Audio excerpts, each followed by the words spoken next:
Good morning, ladies and gentlemen. This is Stone Stanza coming at you. John Authorized Delivery LLC, where safety is first. I'm about 220 miles from Miami. Don't have to deliver till tomorrow, so I forgot Chick-fil-A was closed.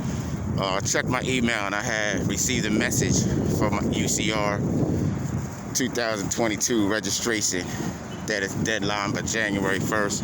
New Jersey, I don't think needs a UCR, but I want to just do for my beginners, and like I said, the ones that have experience, you're welcome to ride along because I support you. And basically, for non-CDL drivers, I have CDLs, but if you have a non-CDL box truck, 26,000 pounds and under, just a quick rundown. I'm getting my truck. Go down to Wendy's. But just a quick rundown.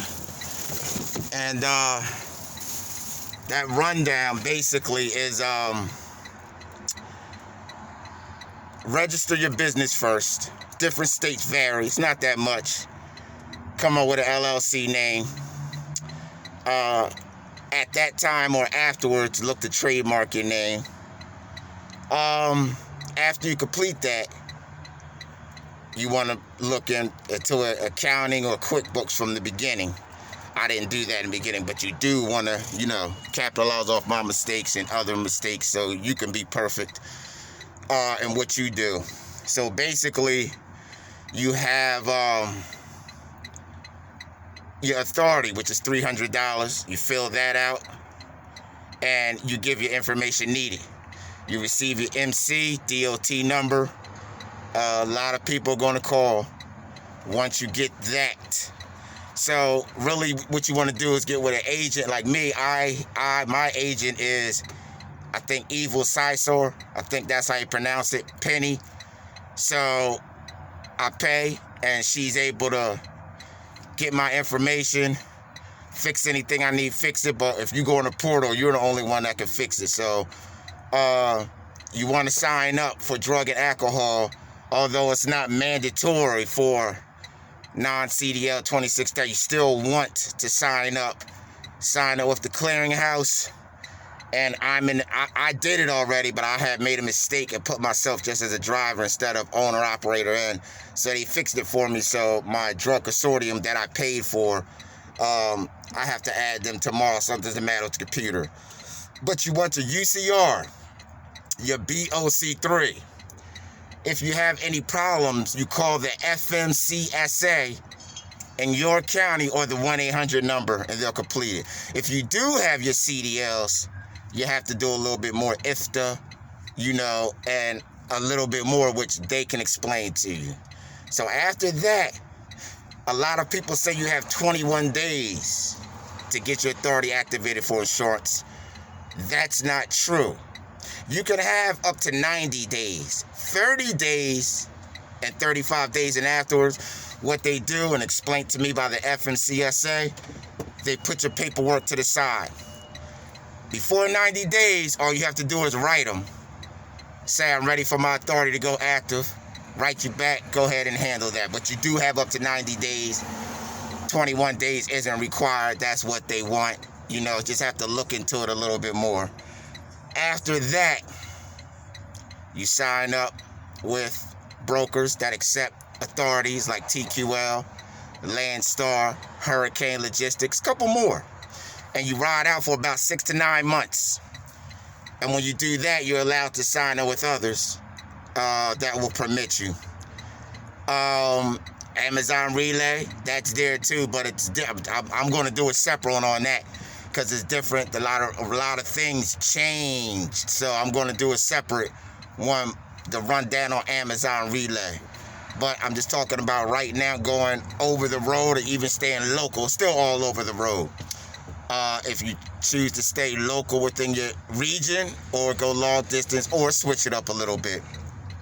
So now, once you do that, what you want to do is get, I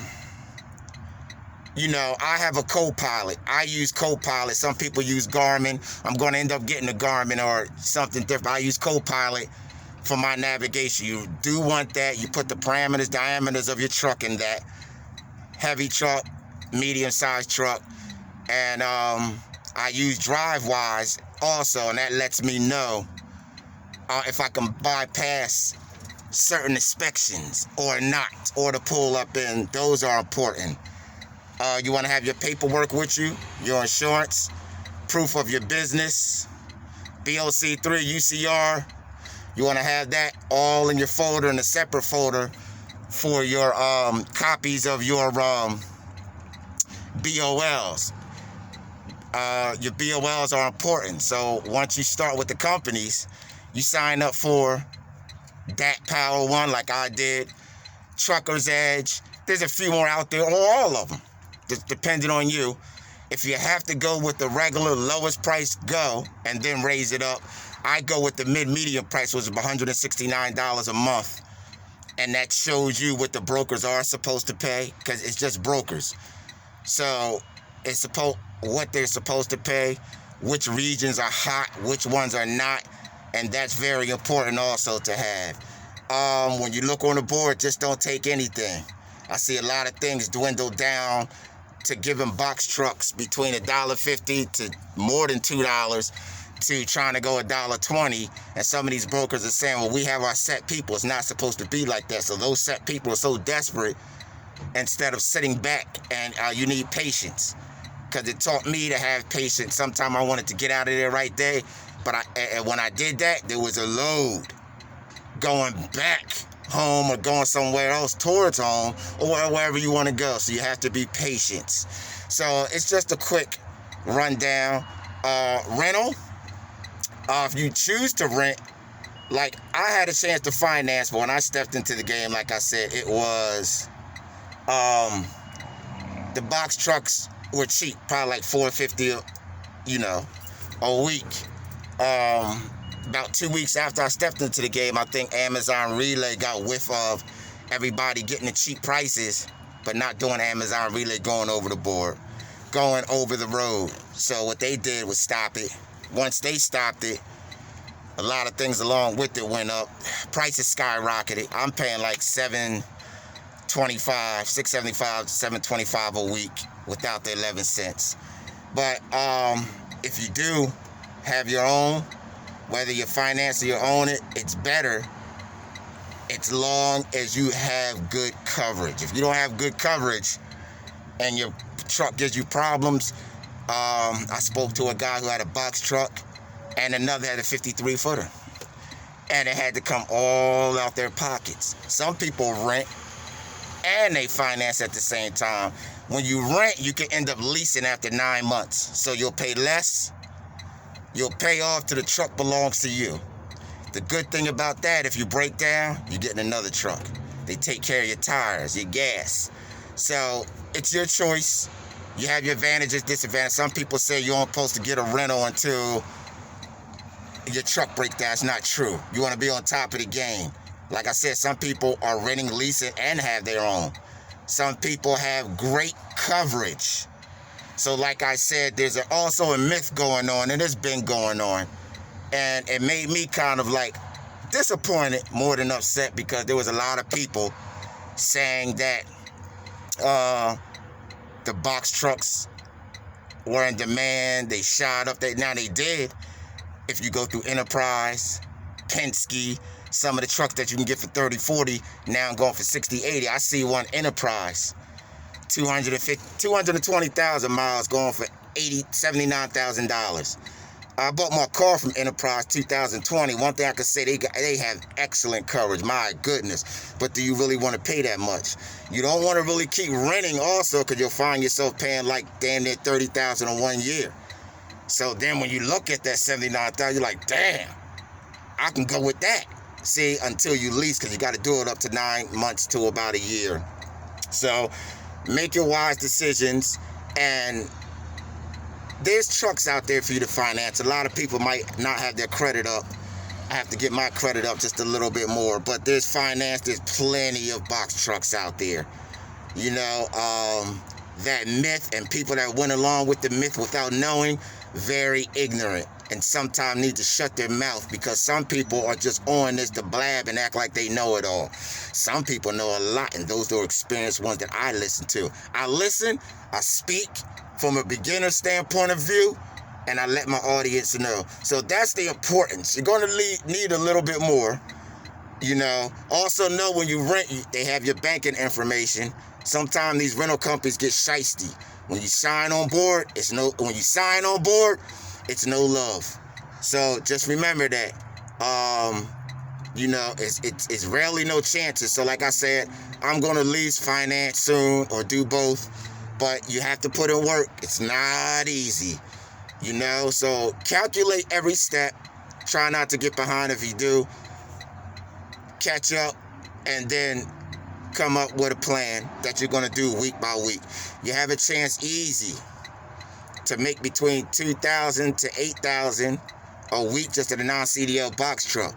So even if you make $2,500 a week or $2,000 a week, that's still $800 a month, $8,000 a month, $96,000 a year. So a lot of times we don't have to go hard. Some people like going hard. Some people have to, but it's your choice. But it's just a quick rundown for non-CDL truck drivers, 26,000 pounds and under.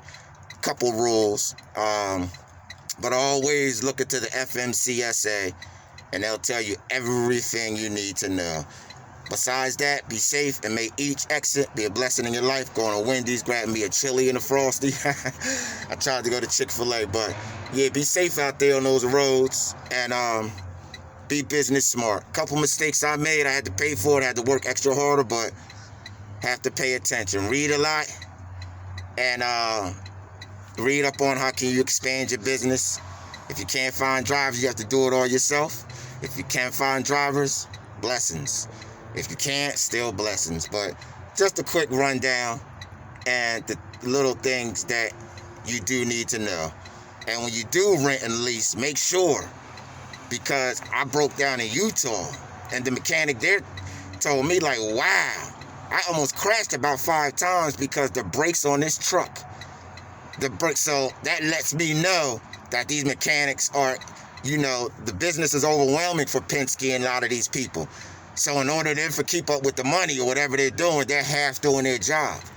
See? And that is scary too, because when you find a company that is dependent on the money more than making their customers happy, that's what lets you look into saving up so you can finance or wherever, however you do. But play it smart, play professional. Stone Stanza, John Authorized Delivery LLC, and I have a couple more singles coming at you. This is also Hip Hop Month, so I have a couple of singles. I put it out. I have new stuff also, but like I said, you know, I like to stay on the hip hop trucking topics also. So like I said, the channel will grow more. But like I said, to my beginners and to the ones that aren't beginners, may each exit be a blessing in your life. Peace out.